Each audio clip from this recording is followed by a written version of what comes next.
G'day guys, Butcher Jerd here, and today I want to give away 2 whole rumps. So, like, tag, and share, or, say something funny in the comment section, whatever, get the trolls stirred up. And, yeah, end of the week I'll give away 2 whole rumps. If you're too far away to get them, I'll send you some money on PayPal or something, we'll make it easy. Right, we're breaking down a whole rump. I hope you saw that. We went through that first seam there, we flipped it upside down, found that line of fat, and then separated it and travelled along that seam. And what we're doing is that separates the rump cap from the whole rump. So that turns into the cut rump cap, and the other one for Australian export markets called roast beef, ROSSBIFF, which is weird. I thought it was roast beef for like 2 years. We don't call it that. We just call it centre cut rump. So we sell it in the counter all the time, and that's how we call it, and that's what people know it. It's a bit easier, Or some, the old supermarket used to call it Heart Smart rump, and that's how they sold it. But whatever. It sells really well. It's a really good seller here. So we got our rump cap off. There's probably, say what, that's a roast for 5 people, you reckon? 5, 6 people, maybe some leftovers. So it's a good start. This whole rump probably would have cost you about, I'm going to say about 70, 80 bucks. It was yearling, but it wasn't like the top grade. It was sort of like a Marble Score 2 grain fed, so it wasn't grass fed, so it wasn't as expensive. So I'd probably say 70 to 80 bucks, and we're going to get a lot of tucker out of this. So we trimmed up that fat, cleaned it up. See this first cut here? What we're doing is we're just squaring it off, and you'll see there's that big tough spot right there in the middle. We don't want that. So we'll trim around that. We'll add that to our burger pile or our sausage pile or whatever the bloody hell will be, our mince pile. Depends how fatty it is and what we need at the day, And the rest we'll just strip up.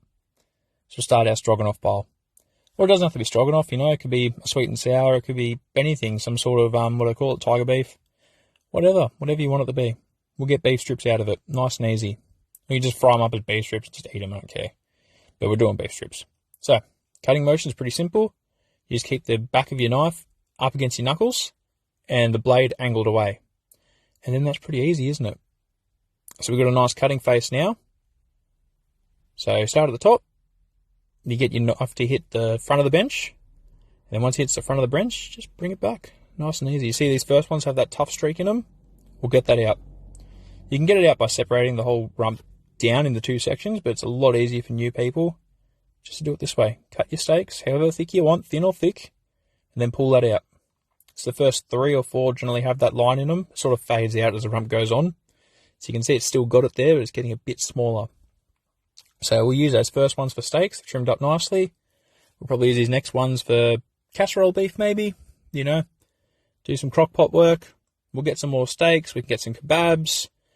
You can do so much with this, honestly. I mean, hell, you can make jerky, you can do biltong even if you leave the fat on. Like, it's probably one of the most universal cuts, this rump, honestly. Right, so the back end, when we couldn't get any steaks anymore, we'll strip that up too. Add that to our pile. So we're probably going to get maybe like, I'm going to say if we strip up the next one, we'll probably get like 800 grams to a kilo of strips, maybe.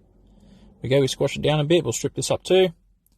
So you'll probably get 800 grams to a kilo of strips, which is going to be, what, another meal for 5, maybe 6, once you add your rice, your veggies, or your noodles, however you want to work it, We'll clean these up a bit.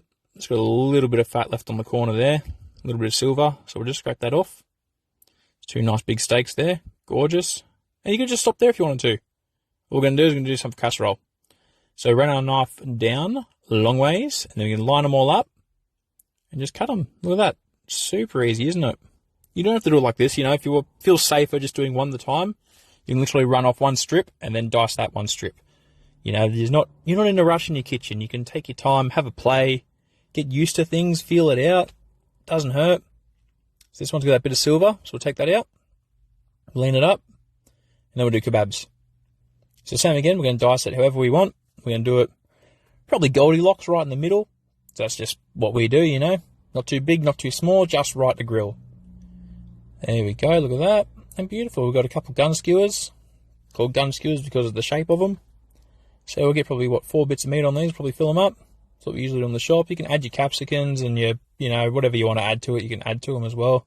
We don't, we're lazy. But, again, if you're at home, you can add some mushies on there and your capsicum and everything else to make it all pretty. And there you go. We'll add that to our casserole pile. That's going to be another dish for 5, 6 people. So we got what? 1, 2, 3, 4, 5, 6. I don't know. I didn't count. We got probably what? We've got a shitload of meals. that's how you break it down. I hope you guys enjoyed the video. Don't forget the comp. See you later.